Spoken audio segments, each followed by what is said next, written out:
Hello friends, Nifty and bank Nifty की weekly analysis video में आप सभी का बहुत बहुत स्वागत है। इस सीरीज़ के अंदर हम बेसिकली देखते हैं कि नेक्स्ट वीक के अंदर निफ्टी, बैंक निफ्टी और उसके अंदर जो लिस्टेड टॉप हैवीवेट स्टॉक्स हैं वो चार्ट के ऊपर कहां से सपोर्ट ले सकते हैं, कहां से रेजिस्टेंस ले सकते हैं। तो देखने के लिए बने रहिएगा मेरे साथ ओनली टेक्निकल चैनल पर।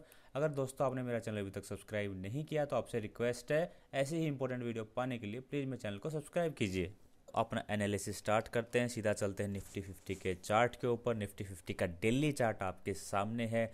यहाँ पे जो इमीडिएट सपोर्ट मुझे दिखाई दे रहा है वो है 12,700 का लेवल। 12,700 के नीचे ये हमें 12,600 या 12,580 तक के लेवल दिखा सकता है। इमीडिएट जो रेजिस्टेंस है वो है हमारा 12,980 से लेके 13,000 तक का लेवल। साथ साथ अगर आप छोटे टाइम फ्रेम में देखें, अगर मैं 2 घंटे का टाइम फ्रेम लगाऊं तो आप देख पा रहे होंगे एक ट्रायंगल पैटर्न जैसी फॉर्मेशन हो रही है। नीचे की जो लाइन है वो एक तरीके से सपोर्ट का काम कर रही है। ये नीचे वाली जो पिंक कलर की लाइन आप देख पा रहे होंगे ये एक सपोर्ट का काम कर रही है। यहाँ से मल्टीपल टाइम ये सपोर्ट ले चुका है। और अगर ऊपर वाली लाइन अगर आप देखें तो रेजिस्टेंस का काम कर रही है।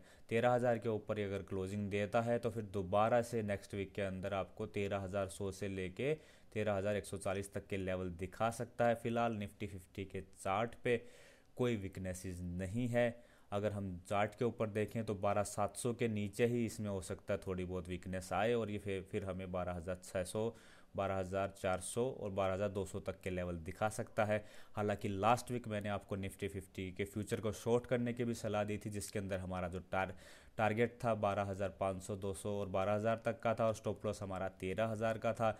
लेकिन निफ्टी जो है इतना बुलिश है कि उसने हमारा स्टॉप लॉस हिट कर दिया। खैर फिलहाल के लिए जो आप जो लेवल है वो याद रखिएगा, 12,700 नीचे का लेवल है और ऊपर का जो लेवल है 12,980 से लेके 13,000 का लेवल है। अगर इसके ऊपर जाता है तो फिर हम बाई साइड में चले जाएंगे और सेल साइड के लिए हमें 12,700 का लेवल याद रखना। साथ साथ 2 घंटे के अंदर जो एक ट्रायंगल पैटर्न की फॉर्मेशन हो रही है इसके भी ब्रेकआउट या ब्रेकडाउन के ऊपर आप ट्रेड कर सकते हैं। अब बात करते हैं निफ्टी बैंक की। निफ्टी बैंक का डेली चार्ट आपके सामने है। इसके अंदर भी अगर आप देख पाएँ तो एक अपवर्ड चैनल की फॉर्मेशन हो रही है। ये देखिए, ये चैनल का अपर पार्ट है, चैनल का लोअर पार्ट है। पहले भी इसने ऐसे चैनल की फॉर्मेशन करी थी। अगर आप ध्यान से देखें, ये तो नीचे वाला जो चैनल है उसका ब्रेकआउट होने के बाद इसने हमें शानदार मूवमेंट दी थी। फिर से एक छोटा सा चैनल की फॉर्मेशन कर रहा है। अगर मैं इसका इमीडिएट रेजिस्टेंस बताऊं नेक्स्ट वीक के लिए तो वो है 29,800 के आसपास का। 29,800 को निकालेगा तो ये हमें 30,000 से लेके 30,500 और धीरे धीरे करके 30,700 तक के लेवल भी हमें आसानी से दिखा सकता है। सेल साइड के अंदर जो लेवल होगा वो 28,500 का होगा, यानी कि 28,500 इसके लिए सपोर्ट का काम कर सकता है। इसके टूटने के बाद ये हमें 28,000 से लेके 27,700 तक के लेवल नेक्स्ट वीक के अंदर दिखा सकता है। इसके अंदर भी अगर हमें छोटे टाइम फ्रेम यानी कि 2 घंटे वाले टाइम फ्रेम के अंदर आपको दिखाऊं तो आपको क्लियर कट एक चैनल की फॉर्मेशन आपको दिख जाएगी। ये चैनल का अपर पार्ट है जो रेजिस्टेंस की तरह काम कर रहा है, चैनल का लोअर पार्ट है जो सपोर्ट की तरह काम कर रहा है।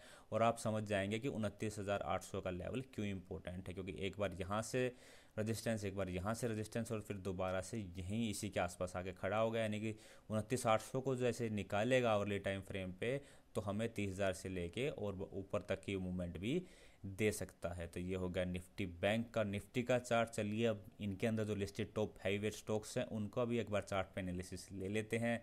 सबसे पहले हमारा एचडीएफसी बैंक। एचडीएफसी बैंक का डेली चार्ट आपके सामने है। इसके अंदर अगर आप देख सकते हैं ये जो लाइन है ये काफ़ी टाइम से इसके लिए रेजिस्टेंस का काम कर रही थी और अब ये इसके लिए सपोर्ट का काम कर रही है। अगर आप देखें तो यहाँ पे काफ़ी बार ये सपोर्ट ले चुका है। इसके जो इमीडिएट रेजिस्टेंस है वो इसका ऑल टाइम हाई होगा जो है 1464 का। अगर आप इसको मोटा मोटा 1470 माने, 1470 के ऊपर अगर ये किसी भी दिन ट्रेड करेगा तो फिर से हमें ऊपर की साइड में मूवमेंट दे सकता है। इमीडिएट जो सपोर्ट मुझे फिलहाल दिखाई दे रहा है इसका वो है 1415 के आसपास। 1415 के नीचे जाता है तो ये 1380 तक दिखा सकता है। 1350 के नीचे हमें ये 1300 तक के लेवल भी नेक्स्ट वीक के अंदर दिखा सकता है। चलते हैं अब आईसीआईसीआई बैंक का डेली चार्ट आपके सामने है। यहाँ पे भी एक शानदार चैनल की फॉर्मेशन हो रही थी, जैसा कि आप देख पा रहे हैं। चैनल का अपर पार्ट है, चैनल का लोअर पार्ट है। अब आईसीआईसीआई बैंक थोड़ा सा रेंज बाउंड होने लगा है, जैसा कि मैंने आपको लास्ट वीक के अंदर बताया था कि इसका ऊपर वाला टारगेट 500 का होगा, तो ये वहीं से घूमा था। अब यहाँ पे जो नीचे वाला जो इसका जो नेक्स्ट वीक के अंदर जो सपोर्ट हो सकता है वो 465 का लेवल है। 465 को तोड़ेगा तो धीरे धीरे करके ये 450 और 440 तक आ सकता है। हालांकि इसका भी जो चार्ट है अभी भी काफ़ी बुलिश बना हुआ है। 500 के ऊपर क्लोज करने पर ये हमें 515 से 520 तक के लेवल दिखा सकता है नेक्स्ट वीक के अंदर। चलते हैं कोटक महिंद्रा के चार्ट पे।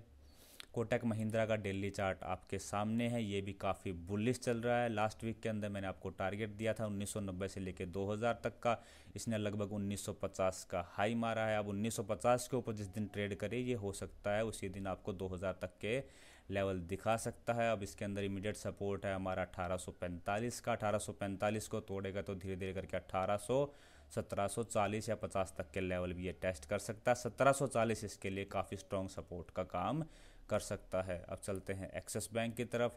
एक्सिस बैंक का भी डेली चार्ट आपके सामने है। अगर इसको ध्यान से देखें आप तो इसके लिए ये जो इमीडिएट सपोर्ट है वो है 590 का। 590 को अगर तोड़ता है तो ये 580 तक जा सकता है। 580 के नीचे ये आपको 565 तक के लेवल भी दिखा सकता है। साथ साथ अगर हम छोटे टाइम फ्रेम के अंदर चलें, अगर मैं 2 घंटे का टाइम फ्रेम लगाऊं तो आप देख पा रहे होंगे एक रेजिस्टेंस की लाइन है जो इसके लिए काफ़ी शानदार तरीके से काम कर रही है। अगर इस रेजिस्टेंस की लाइन का भी ये ब्रेकआउट देता है तो हो सकता है ये भी हमें अच्छा मूवमेंट दे सकता है। अब बात करते हैं एसबीआई की। स्टेट बैंक का डेली चार्ट आपके सामने है। स्टेट बैंक भी काफ़ी बुलिश दिखाई दे रहा है। इसके अंदर जो इमीडिएट जो रेजिस्टेंस है वो 247 का लेवल, 247 को निकालेगा तो दोबारा से 253 से लेकर 258 तक का लेवल भी दिखा सकता है। और जो सपोर्ट का एरिया होगा इसका 240 का होगा। 240 को तोड़ता है तो धीरे धीरे करके 230 और 225 तक के लेवल ये हमें नेक्स्ट वीक के अंदर दिखा सकता है। साथ साथ इसके अंदर भी अगर मैं छोटे टाइम फ्रेम के अंदर जाऊं तो आप एक रेजिस्टेंस की लाइन अगर आप यहाँ पे देख पाएंगे, ये देखिए यहाँ पे काफ़ी बार रेजिस्टेंस ले चुका है। अगर इसको ये निकालता है नेक्स्ट वीक के अंदर तो फिर से हमें ये अपवर्ड मूवमेंट दे सकता है। चलते अब हिंदुस्तान यूनिलीवर के अंदर। हिंदुस्तान यूनिलीवर के अंदर एक ट्रायंगल पैटर्न की फॉर्मेशन हो रही थी, हालांकि इसने उसको अच्छे तरीके से रेस्पेक्ट नहीं किया। जो लोअर जो पार्ट था वहाँ से अच्छे तरीके से सपोर्ट ले रहा था और ऊपर वाले पार्ट से रेजिस्टेंस ले रहा था। फिलहाल इसके लिए जो लेवल है वो 2170 का लेवल है। 2170 के ऊपर ये हमें 2190 से लेकर 2200 तक के लेवल दिखा सकता है। और सपोर्ट का जो लेवल होगा 2130 के आसपास होगा। 2130 के नीचे अगर ये जाता है किसी भी पर्टिकुलर डे तो हमें 2100 तक के लेवल ये नेक्स्ट वीक के अंदर दिखा सकता है। बात करते हैं आईटीसी की। आईटीसी को मैंने आपको बार बार रेकमेंड किया है, एसआईपी मोड के अंदर इसको उठाने के लिए बोला है क्योंकि अपने इंट्रिंसिक वैल्यू के आसपास था। अभी फ़िलहाल अगर चार्ट के अंदर देखें तो चार्ट के अंदर अभी जो इसका जो पूरा जो 190 से लेकर 200 का जो एरिया है वो इसके लिए काफ़ी बड़ा रेजिस्टेंस हो सकता है। जैसा कि मैंने आपको लास्ट वीक के अंदर भी बताया था कि ज़्यादा से ज़्यादा 200 तक जा सकता है क्योंकि यही इसका जो पूरा एरिया है ये रेजिस्टेंस एरिया, और वहीं पे आके दोबारा से ये फंस गया है। इसके अंदर बड़ी मूवमेंट कम से कम 206 के ऊपर अगर ये क्लोज करेगा तभी इसके अंदर बड़ी मूवमेंट हो सकती है। डाउन साइड के लिए इसको 190 के नीचे क्लोज करना पड़ेगा। अगर 190 के नीचे क्लोज करता है तो हमें ये 185 से लेके 180 तक के लेवल दिखा सकता है। 175 इसके लिए स्ट्रॉन्ग सपोर्ट का काम कर सकता है। चलते हैं टीसीएस के चार्ट पर। टीसीएस और इन्फोसिस दोनों रेंज बाउंड दिखाई दे रहे हैं। अगर अपर पार्ट की बात करूँ, रेंज का जो अपर पार्ट है वो 2740 से 50 के आसपास है और रेंज का जो लोअर पार्ट है वो 2600 के आसपास है। जिस भी दिन इस रेंज को ब्रेक करेगा हमें 40 से 50 पॉइंट की शानदार मूवमेंट मिल सकती है। साथ साथ हम इस रेंज को भी प्ले कर सकते हैं। अगर 2750 के आसपास मिले तो आप इसको शॉर्ट कर सकते हैं और 2600 के आसपास मिले तो आप इसको बाय कर सकते हैं। लेकिन 2600 के नीचे जिस भी दिन ट्रेड करेगा आपको 40 से 50 पॉइंट की डाउन साइड में मूवमेंट मिल सकती है 2540 तक के टारगेट के लिए।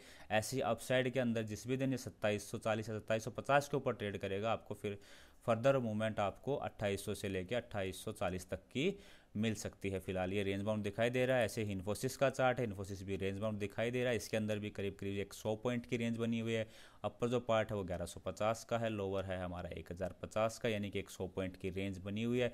लास्ट वीक भी मैंने आपको बोला था अगर आप रिस्की ट्रेडर हैं तो इस रेंज को प्ले कर सकते हैं। 1150 के आसपास आप सेल कर सकते हैं आपका जो टारगेट होगा 1100 और 1090 तक का हो सकता है। वो देखिए इसने शेयर ने अचीव कर दिया है। अब इसके लिए जो इमीडिएट सपोर्ट है वो है हमारा 1090 का लेवल। 1090 के नीचे धीरे धीरे करके 1070 से लेके 1050 तक के लेवल हमें दिखा सकता है। अगर आप रिस्की ट्रेडर नहीं है तो आप इस रेंज का ब्रेकआउट या ब्रेकडाउन होने का वेट कीजिए। जिस भी साइड में रेंज ब्रेक करेगा 1 से 2 दिन के अंदर ये हमें 70 से 80 पॉइंट उसी साइड में ये दे सकता है। हालांकि रेंज को प्ले करना है तो आप अगेन 1050 के आसपास आए तो यहाँ पे आप बाई कर सकते हैं और 1150 के आसपास आप सेल कर सकते हैं। तो दोस्तों ये थी मेरी वीकली एनालिसिस वीडियो। अगर आपको वीडियो पसंद आए तो लाइक कीजिएगा, दोस्तों के साथ शेयर कीजिएगा। वीडियो देखने के लिए आप सभी का बहुत बहुत धन्यवाद। जय हिंद।